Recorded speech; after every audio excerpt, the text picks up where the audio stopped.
How well you deliver feedback can have a significant impact on the motivation and engagement of your employees. However, I know that most emerging leaders feel really nervous when it comes to delivering feedback because they don't really get much help in how to deliver feedback properly. So in this video, I'm going to share with you some best practices, and we're going to focus on do's and don'ts when it comes to feedback conversations. Before we go into this though, one thing to remember is that feedback is always subjective. There's no one truth to feedback. You will have a certain view and make certain judgments based on your own bias and on your experiences and your values. And your employees will have their own view on the same situation based on their experiences and their values. So feedback is always subjective. Nevertheless, it's of course really important that you deliver feedback, and if you see that there's potential for development, then it's also important that you share your feedback. But keep in mind that it's subjective and not the one truth. And I think that's really important to just make sure that we stay empathetic and open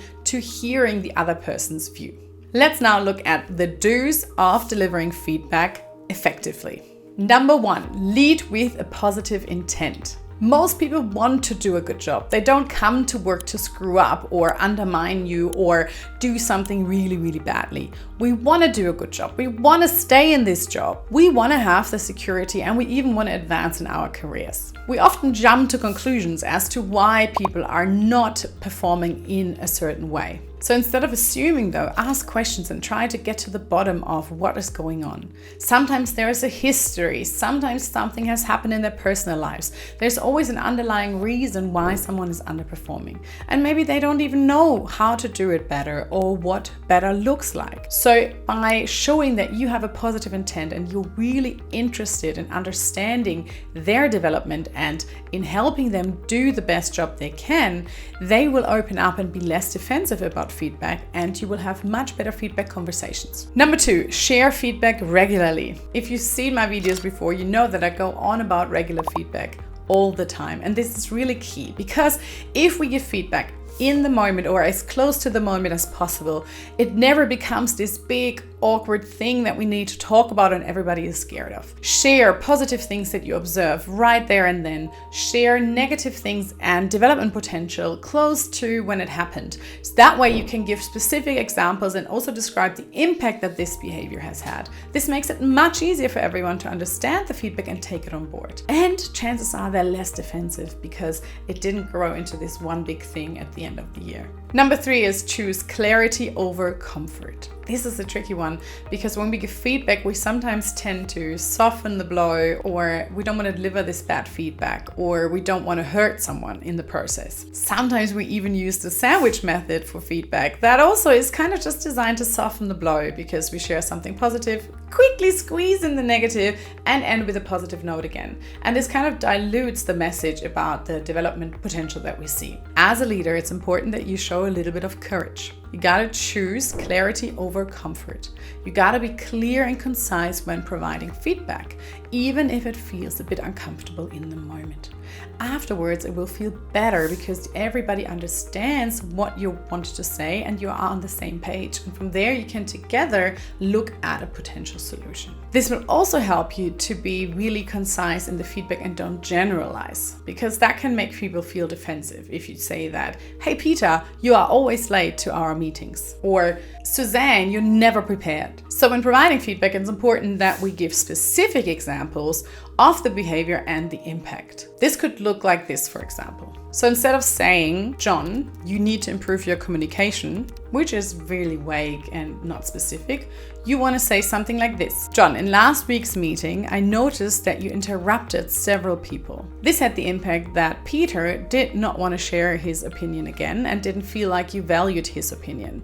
And Marianne didn't even dare to speak up because you cut off the other 5 people beforehand. So we really missed out on some important inputs from the team, and we didn't manage to make everyone feel included in the conversation. So let's discuss now how we can ensure that you do not interrupt the other team team members in the next team meeting. And from there, you can discuss potential solutions together. Number 4 is focus on the behavior and not the person. You want to make feedback about the behavior and not about who someone is as a person. Describe the behavior and don't make generalizations about the person. So instead of saying you're always so irresponsible, you could say, last week you submitted report ABC 2 days late.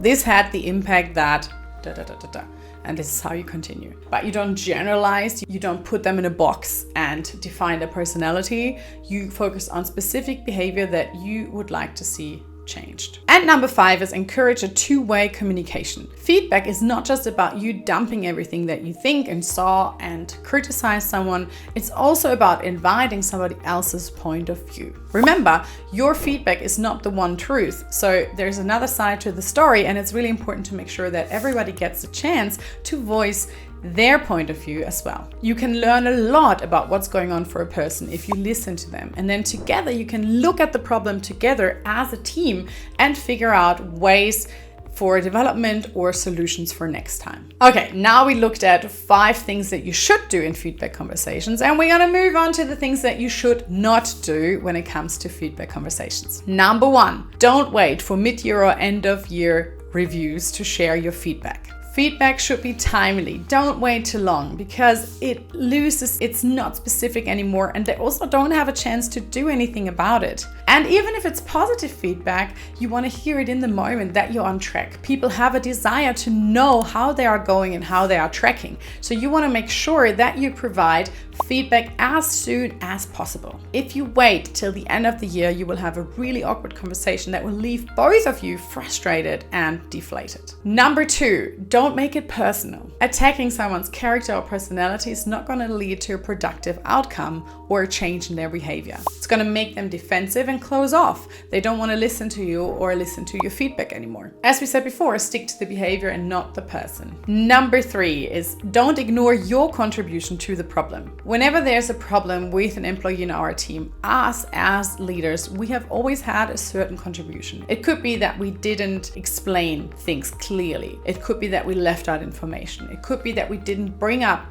a behavior when we first saw it or when we first noticed that there was an opportunity for development. It could also be that you judged someone wrongly or that you were blind to your own unconscious bias. Acknowledge your part and your contribution, and that will foster trust and show that you are also accountable and really interested in resolving the issue. Number 4 is don't rely on the sandwich method. And I said it before, but it's really important. Do not soften the blow by using a good feedback, sliding in the bad one, and then putting another positive piece of bread on top. This really will dilute the message. It will be unclear and it won't really lead to an effective outcome. It will make it easier for you in the moment because you can quickly brush over the awkwardness, but in the end, nothing will change and it will leave your employee confused potentially. The sandwich message also devalues your positive feedback because you will mix it up with the negative feedback. Be intentional about your positive and your negative feedback. And number 5, don't ambush employees with your negative feedback. Don't just call them up and say, I have to talk to you, or let's go into my office now, I have some feedback. Give them time to prepare and to be ready to receive negative feedback. If you surprise someone with feedback, they will get defensive and they might get emotional even because they were not really prepared to hearing something that makes them feel vulnerable. Give them a heads up and then schedule the meeting to give them time to think about it themselves before and really get ready. If you found this helpful, give this video a thumbs up. And if you want to learn more about how to manage underperformance with an employee, then check out this video here.